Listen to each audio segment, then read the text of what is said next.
বিনোদনের নামে, জাস্ট খেলাধুলার নামে, টাইম পাসের নামে আমি ফিতনায় ডুবে যাচ্ছি, আমার ইমান শেষ হয়ে যাচ্ছে, আমার আইডেন্টিটি শেষ হয়ে যাচ্ছে, আমার ভেতরটা শুকিয়ে যাচ্ছে। এই বিষয়গুলো সম্পর্কে আমাদের সতর্ক হওয়া দরকার। মুখরোচক অনেক বলির মাধ্যমে কিভাবে বিষ আমাদের সমাজে প্রবেশ করে দেওয়া হচ্ছে। গোটা পৃথিবীতে আপনি দেখবেন এখন খুব অ্যাগ্রেসিভলি পুশ করা হচ্ছে সমকামিতাকে। অ্যাগ্রেসিভলি, এত অ্যাগ্রেসিভলি পুশ করা হচ্ছে, মনে হচ্ছে মানুষের বেঁচে থাকার চাইতেও বড় অধিকার বিষয় এটা। এটাকে অধিকারের খোলসে পেশ করা হচ্ছে যে কিছু মানুষ, তাদের তো ডিমান্ড, তাদের অধিকার আপনি খর্ব করছেন, আপনি বাধা দিচ্ছেন, তাদেরটা তাদেরকে করতে দেন, তাদের স্বাধীনতার ব্যাপার আছে। স্বাধীনতার খোলসে এই জিনিসটা পুশ করা হচ্ছে। কেন পুশ করা হচ্ছে? এর পেছনে প্ল্যান কি, পরিকল্পনা কি, কোন জায়গাটাকে ডিস্ট্রয় করতে চায় তারা, সেটা বেশিরভাগ মানুষ আমরা বুঝি না, বোঝার কথা না। আমরা জাস্ট গুটি, আমাদেরকে চালা হচ্ছে।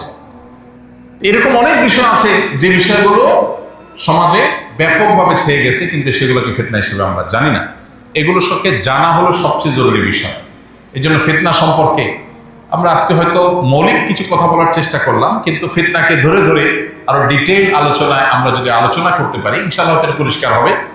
তো ফিতনা সম্পর্কে, আধুনিক কালের ফিতনাগুলো সম্পর্কে নানাবিধ লেকচার, বই পুস্তক আছে, সেগুলো আমাদের পড়তে হবে, কিনতে হবে এবং সেগুলোকে বোঝার চেষ্টা করতে হবে। এক নাম্বার 2, আল্লাহ তাআলা কোরআনে কারিমে বলেছেন পরিষ্কারভাবে, যদি তোমরা তাকওয়া অবলম্বন করো, ইয়া আইয়ুহাল্লাযীনা আমানু ইন তাত্তাকুল্লাহ, হে ঈমানদাররা, যদি তোমরা তাকওয়া অবলম্বন করো, হালাল হারামের ব্যাপারে নো স্যাক্রিফাইসের জায়গায় চলে যাও, যে এটা আমাকে আল্লাহ এলাও করেন, আমি করব না, আমার বুঝে আসুক বা না আসুক। তুমি যদি এই লেভেলে আল্লাহর আনুগত্যের মধ্যে থাকতে পারো, তাহলে ইয়াজআল লাকুম ফুরকানা, আল্লাহ তোমাকে পৃথিবী থেকে মৃত্যু পর্যন্ত আখিরাতের দিকে তোমার যে যাত্রা, এই যাত্রা পথে আল্লাহ তাআলা সত্য এবং অসত্য, হক এবং বাতিল, ভালো এবং মন্দ, এটার মধ্যে পার্থক্য নির্দেশক দেয়াল নির্মাণ করে দিবেন। আল্লাহ তোমাকে ফুরকান দিয়ে দিবেন, যে ফুরকান তোমাকে পার্থক্য করে দিবে কোনটা সৎ কোনটা বাতিল। তুমি ফিতনায় পতিত হবা না যদি তুমি তাকওয়া অবলম্বন করে চলো।